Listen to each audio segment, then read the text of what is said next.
Hello guys, magandang gabi. It's me again, Kamutika TV.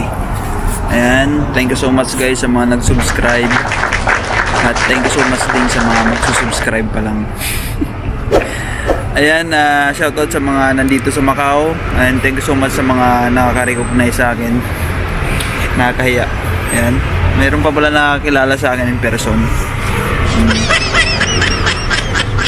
Nahiya ako sa mga subscriber ko na nakakilala sa akin na dito sa Macau.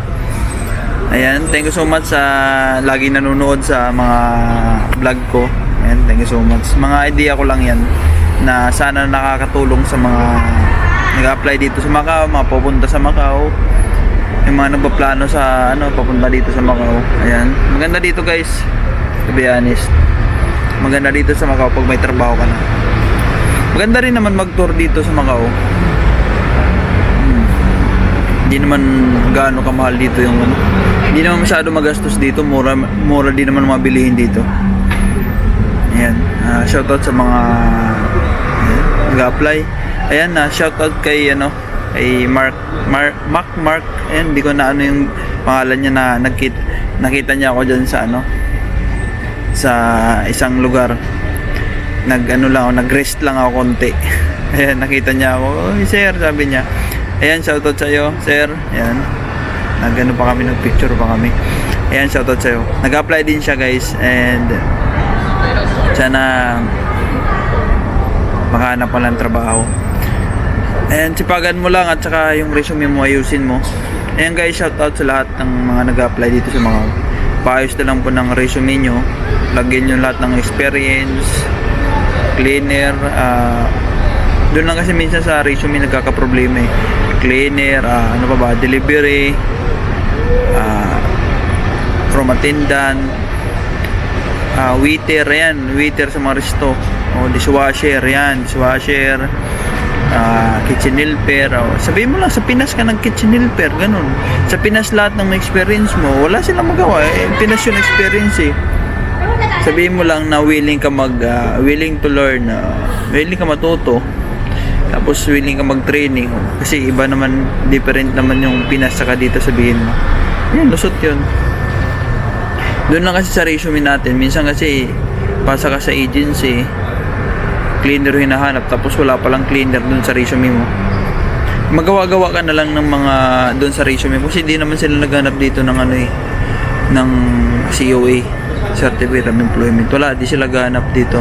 Basta nakita lang nila resume mo na may experience ka, goods na yun. Doon lang talaga sa resume nyo guys, ayusin nyo. Wag kayong masyadong honest dito sa Macau. Sa mga yung pagiging honest mo, walang mangyayari dito. Lalo pag nag-apply ka, yung pagiging honest mo, yung experience mo sa Pinas, yun lang ilalagay mo, salesman. Wala yan. Hindi ka makakahanap dito ng trabaho kahit 5 beses ka bumalik. Hinahanap na kasi ngayon experience na eh dito, experience. Kaya ikaw lagyan mo yan dyan kahit walang experience, tapos kuha ka lang ng idea na cleaner, wawalis, lilinis, mga machine na ginagamit. Basta magkuha ka lang ng idea na may idea ka na para pag tinanong ka may sagot ka. Ayan, yan mga paubos ng visa dyan. Mas maganda exit na lang ng Thailand. Sa Pinas kasi 50-50 yung mo dyan eh. Pag nag-exit ka sa Pinas, pagbalik mo dito sa Macau, medyo 50-50 yan dyan eh, sa immigration eh. Diba? Magtataka yan, ang tagal mo dito sa Macau eh. Ba't ang tagal mo sa Macau? Ginawa mo. Sa bagay, basta magaling ka lang sumagot. Magaling ka lang sumagot. Sabihin mo na sinulit mo yung visa dito, na-extend ka. Ba? Sinulit mo yung, kasi minsan ka lang mapunta sa Macau, sinulit mo na, di ba? Ganun lang. Basta pagsagot lang, dapat hindi ka kabahan. Dapat diretso lang yung sagot mo, hindi ka na utalo-talo. Ayan. Pag sa Thailand ka naman nag-exit, maganda dun. Kasi pagbalik mo ng Macau, wala ka nang isipin. Walang 50-50. 100% yun. Ayan, nasipagan nyo lang mag-apply. Pasok kayo dun sa mga pag nag-apply ka dito sa Macau. Huwag na kayo masa sa mga agency. Pasok kayo dun sa mga resto, dito sa mga gilid-gilid. Tapos yung mga punta nyo dun yung mga gulayan, supermarket. Tanong-tanong ka dun sa mga yung mga staff dun. Punta ka dun sa mga daming dito pwede pagtanungan. Resto. Punta ka sa mga ano pa ba? Huwag kayong umasa dyan sa mga agency pasa-pasa. Matagal yan dyan. Pipirahan pa kayo nyan. Yung 10-10 nyo, sayang yun. Pag naipon yan sa isang linggo, 50 din yun. Ano pa ba? Yung punta kayo sa yung mga truck na nakaparking dyan, tapos may nagbababa, yun, tanungin nyo kung may kuta sila. Kuta, sabihin mo, mayroon. Kuta yaw, sabihin mo. Ayun, tanungin nyo doon, huwag kayong mahiya. Tapos yung sa agency na sinabi ko, doon sa isa kong vlog, tingnan yung mga vlog ko guys.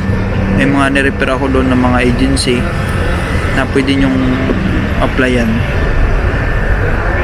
Ang lalaki kasi ng mga placement ngayon guys, nakakatakot. Oo nga, problemado ka sa problemado ka sa trabaho. Pag nakahanap ka ng trabaho, may problemahin ka pa. Alam mo kung ano yun, yung placement, ang laki. Sabi mo placement mo 20,000, saan ka maghahagilap nyo ng 20,000 MOP? Times mo sa 6 yan, 20 times 6 kasi 6 plus sa Pinas yun yung palitan ng MOP to piso. Isipin mo yun, basta mga 100 plus ata yun ang iya. Makatrabaho. Kaya kung may trabaho ka dyan, kung andito ka sa Macau, pagtiisan mo muna, ipon ka muna. Kung maglilipat ka ng trabaho, mag-ipon ka muna pang placement mo. Kasi placement na labanan dito sa Macau guys. Ang hirap ngayon maghanap ng trabaho.